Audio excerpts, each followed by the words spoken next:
It's 2 a.m. My spirit walked me 1.5 miles to a park to record this message, or channeling. I know it's about servitors in chaos magic, because I've been thinking about it a lot and received a lot of interesting information. Yeah. When I first learned about it, it didn't really resonate with me.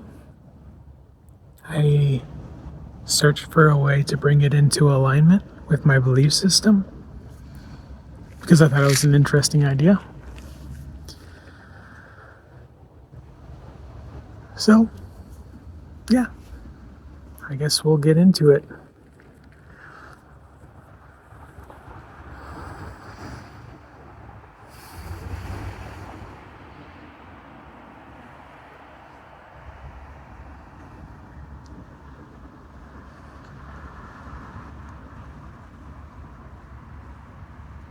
Surrendered with faith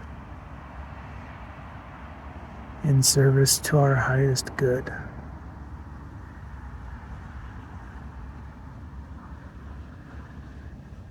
With synchronicity held in reverence as it illuminates our aligned paths.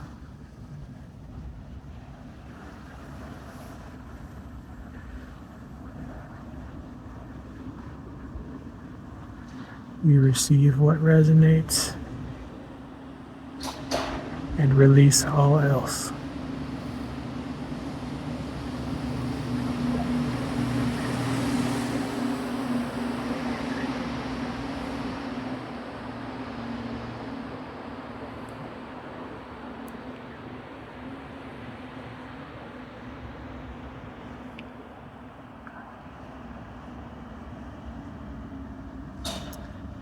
The idea of servitors, just the word,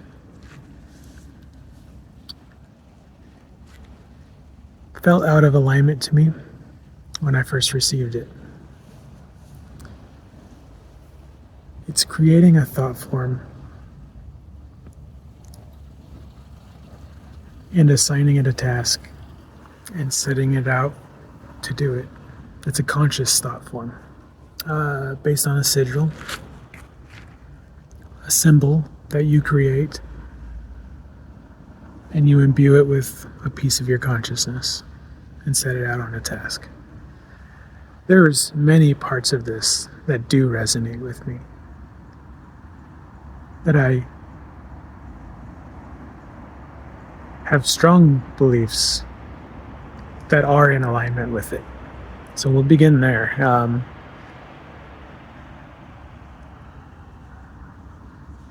My alignment to the perspective that a symbol can represent and be a permission slip for a consciousness, an independent consciousness, comes from something that Bashar gave us, the sacred circuitry.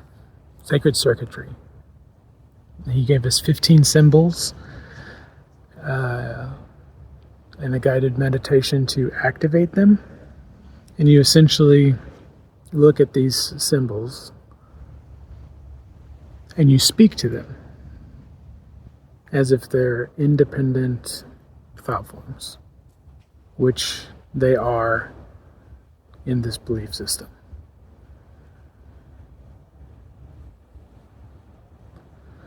I've talked to them, to the sacred circuitry symbols, which are all labeled with an intention, a single word intention. It's very simple.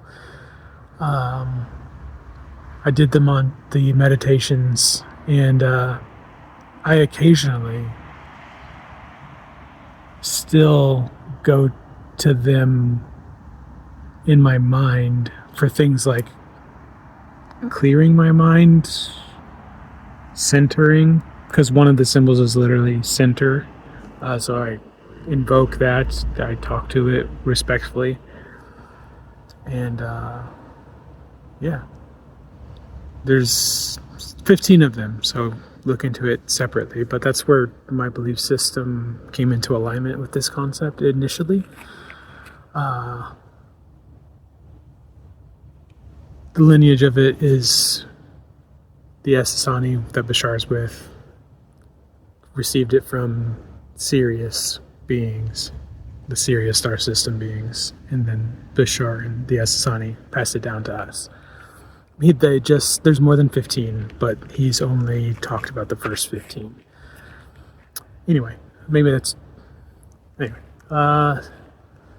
so I've had some experiences using those, utilizing those, that aren't coming to me right now. So we'll come back to that later if it comes up. But the important thing is that these symbols are like in the template level of physical realities. They're like primitive consciousnesses with a single task. So it's really interesting. And he also, like, one of the things that was out of alignment with the chaos magic perspective is that it's like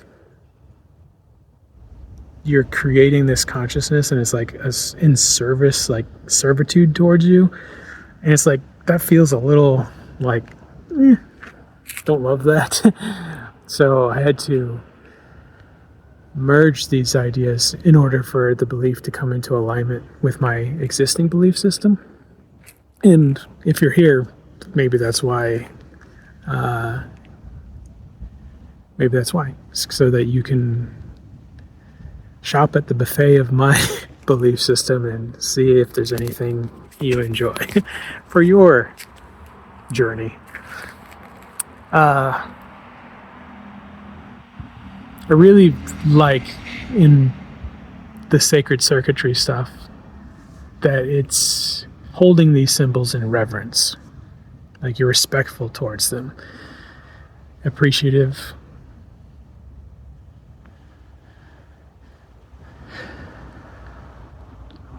And I wanted to bring that over to the idea of servitors.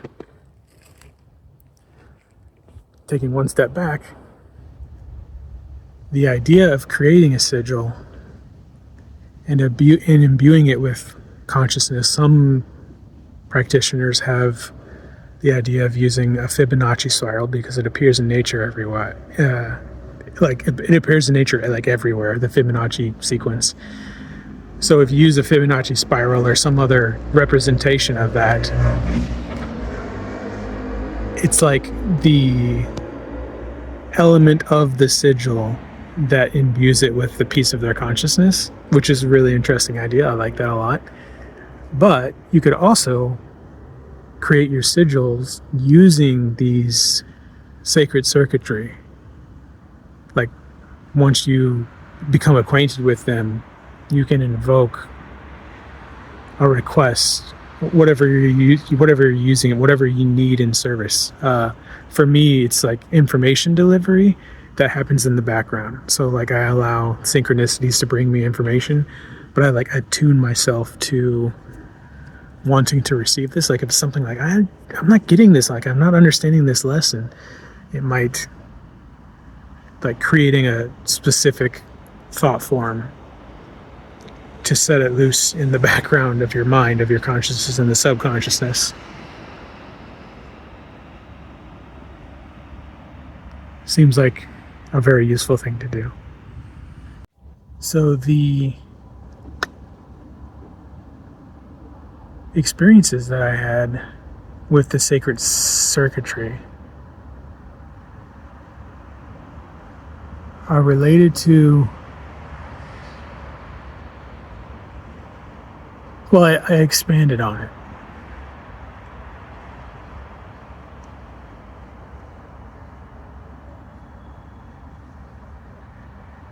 any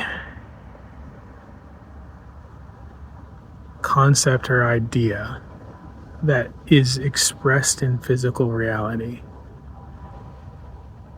you can treat it as an independent thought form. Like if it's something that you created, like a product that you created, you can speak to the consciousness that inspired the idea. And that consciousness is the product itself. It's like the concept of the product wanted to exist in the physical reality, and it communed with you through inspiration, intuition, synchronicities, just brought that consciousness into the awareness of you. And then a bit like it chose you as its parent. And then you act on that to anchor it into physical reality and give birth to the consciousness behind it.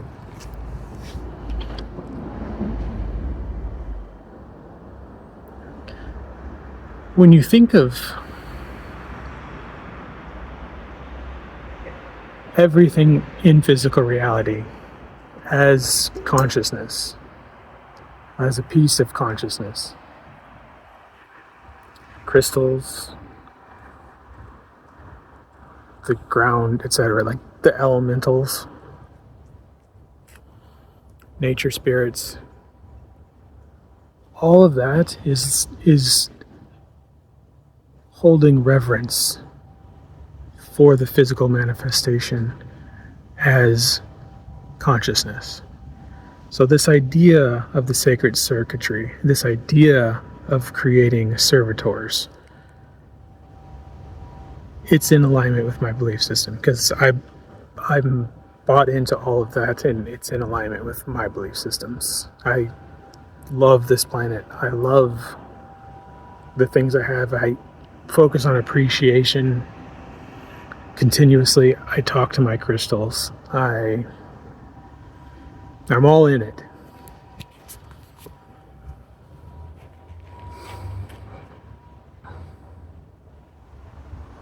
So this idea of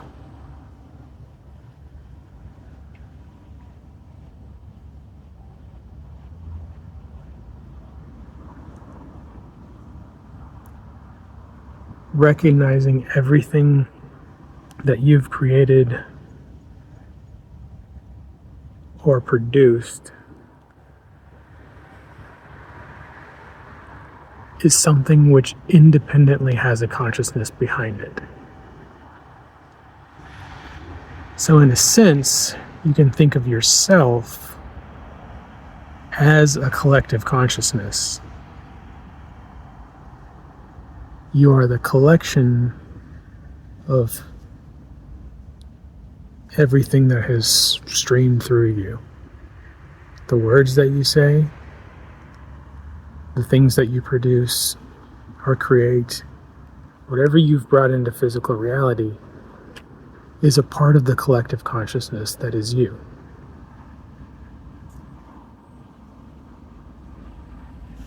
You can't turn off the thoughts that are going across your mind.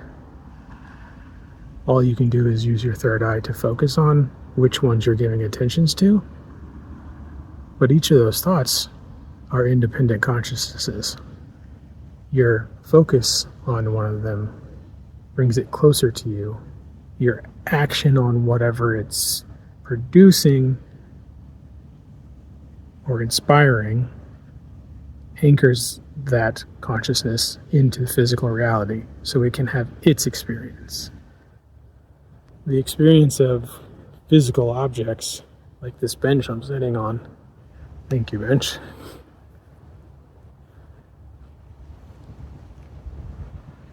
Is receiving the vibrational essence of the things that you think and say towards it.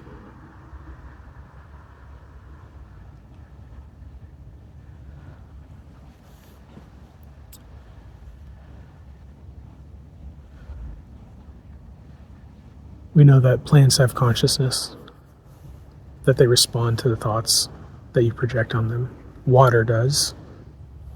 Every single time I drink water, I say thank you, thank you, thank you, thank you while I'm drinking it. I've held trees and nature in meditative states and in my heart to the point of just crying with appreciation and love, because it gets reflected back to you and it comes from them. Well, that's the experience of it with this belief system. If you're looking for one, it's amazing.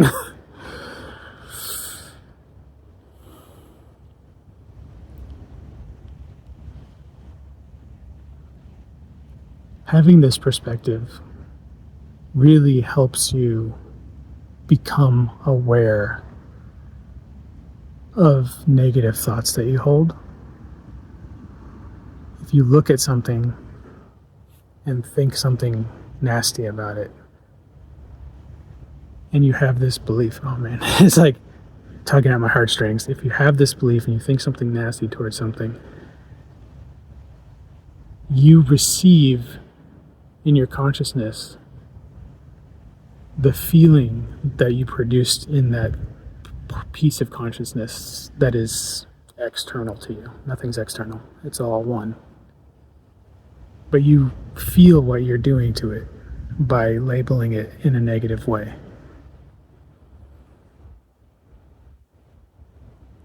And this is a hard thing to accept when you begin to install this belief, because you realize like how much you've just discarded or been like nasty towards, like everything you've thrown away or yucked or whatever. It's like that's a lot of negativity potentially. And it's like one of the reasons that the extraterrestrials are always telling us that there's too many single-use items, because like they exist just to be thrown away, which is really rough to think about.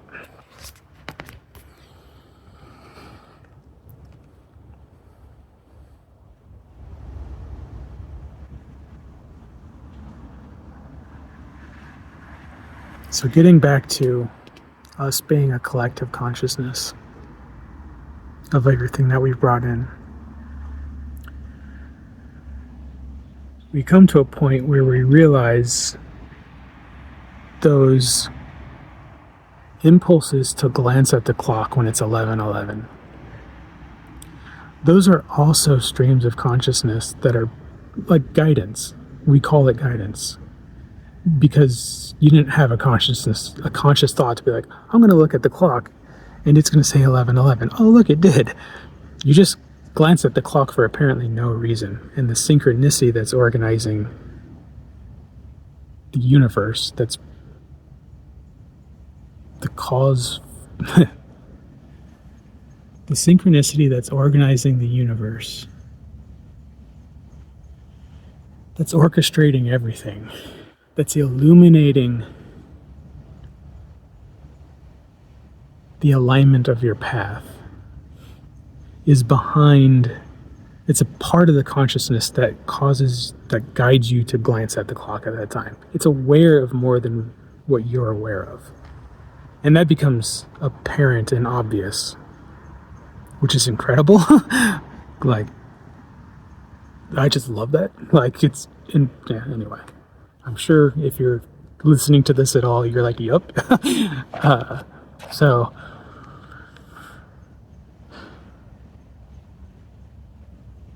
you begin to realize that being, like, considering yourself as a collective consciousness, with an awareness that parts of your consciousness are aware of things that you are not aware of, it really dissolves the boundary between the idea of a you and the idea of an other. This is an experiential recognition of physical reality that arises from this set of beliefs, which is obviously,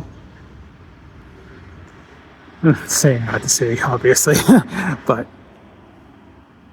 it has become apparent to me that we are all one, and that's the direction that this belief is heading towards.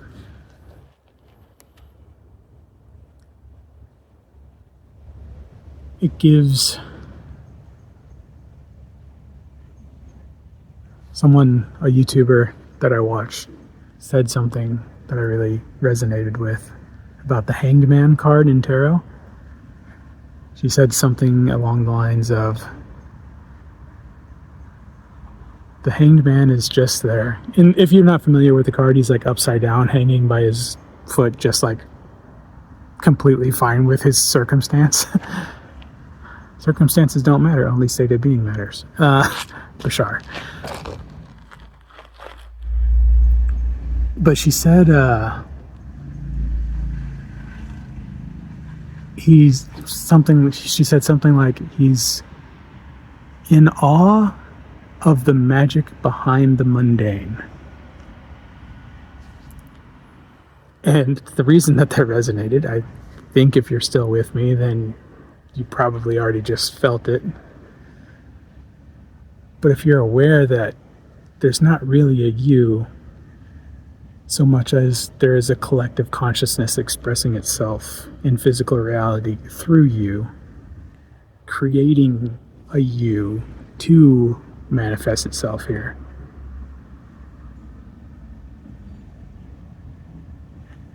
But it's not, there's no boundary.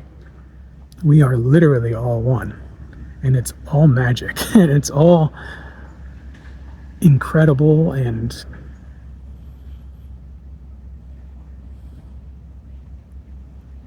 I'm in awe of the world. It's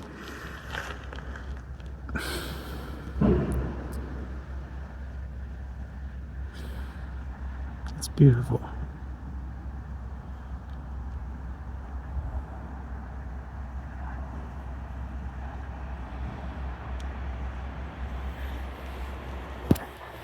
There's something else that I wanted to say, but it slipped my mind, so we'll get back to Servitors.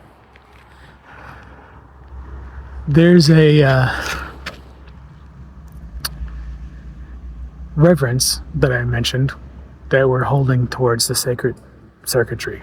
So if you use that in your future sigils to create life, create the conscious thought forms, I think that would be a really powerful thing to do. But you're going to do it from a place of reverence, because what you put out is what you get back. You don't want to put out a piece of your soul that's essentially enslaved to you. You want to come into alignment with something whose own expression that wants to come through you is the source of the inspiration, and is the excitement itself behind the inspiration that hopefully, in its perspective, you will take action on and anchor into physical reality so that it can have its experience of the world. I think this fits really well with Krishna. Krishna's, I want to say advice, but it feels more deep than that. Krishna's, we'll just say advice. The perspective is to take the aligned actions without any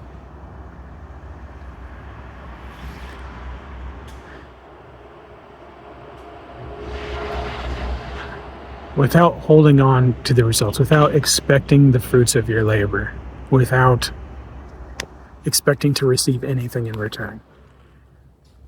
It fits perfectly with this if you respect with reverence the thoughts that created the impulse, that sourced your excitement. Your reward is the excitement of taking the action. Release whatever you've created or brought into the world freely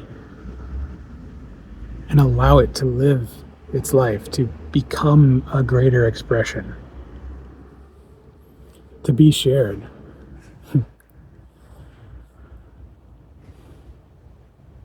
To have a life of its own. Literally. Other people can add to it. It will, from behind the scenes, behind the veil, draw other people to it.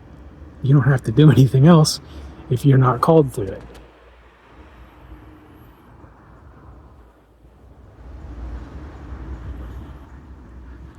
All these inventions that have patents on them, if there weren't patents, man,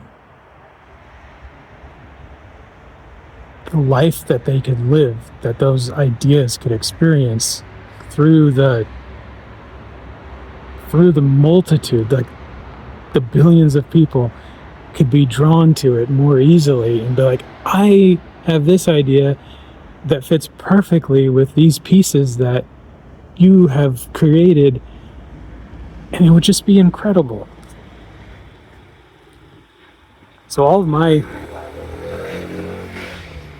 old programming work, almost all of it, I released open source with the hopes that it would find a life of its own.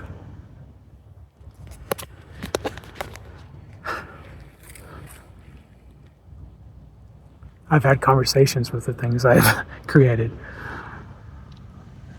with like reverence and love, and just like, it's incredible once you like really start to believe this, because the experiences that the belief produces in your life, like manifestations, when you're having these like these conversations in reverence to an idea or an invention that you had, like that love that you're putting out towards it, it comes back and it feels amazing. Like I've cried so many times just like talking in love with like, thank you. Like one of my favorite, I shouldn't have favorites, but one of my inventions literally brought a relationship into my life. Like it started a wonderful, like really intense and exciting, short but amazing relationship. And I just like talk to it. I'm like, thank you so much. Like it did. Yeah, I could not have asked for more from just like holding like a better return on investment for bringing this into life. Like it literally got me an amazing relationship that was short, but it was just so fun. Yeah, it's a fun set of beliefs to have. So if you're practicing chaos magic, or if you're just a seeker looking to cherry pick from the ideas of every collective conscious human being individual who's a shopping mall full of their own belief systems, I hope some of mine have helped you. I think that is the end of this message.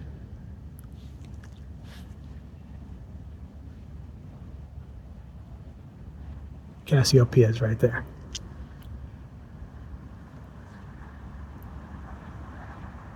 Yep, we're saying goodbye.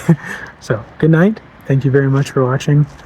I have a 1.5 mile walk home, and it's probably, it's 2:30 in the morning. So, good night. Thank you. One more thing. Since chaos magic doesn't have dogmas, and it respects the individual collection of beliefs that you have, and it recognizes that you create your own reality inherently.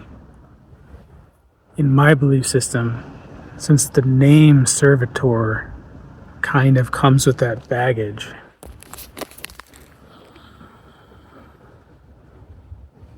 I've come into alignment with a different name. It's serve mutuus. Serve mutuus. Mutuus is a Latin word. It's the root word. It's where the word mutual comes from in Latin. So you're mutually in service. You are in service to giving birth to this thought form and anchoring it in some way into physical reality, whether it's just fetching information for you to create something, or it's fetching information to heal something. It's doing it because it's what it's excited to do. It's what it wants to express. And it came into alignment with your need or your desire to express this thing in physical reality in some way, to heal yourself. So it's a mutual, like, servitude. You're in service to each other. So instead of servitor, I say serve mutuus.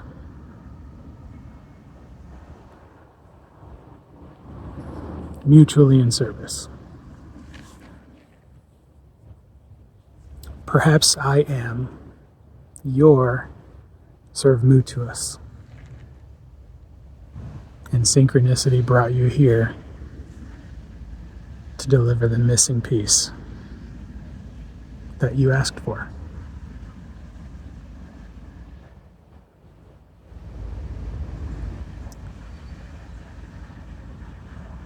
We're all here to help each other, to uplift each other. Serve mutuus, mutually in service.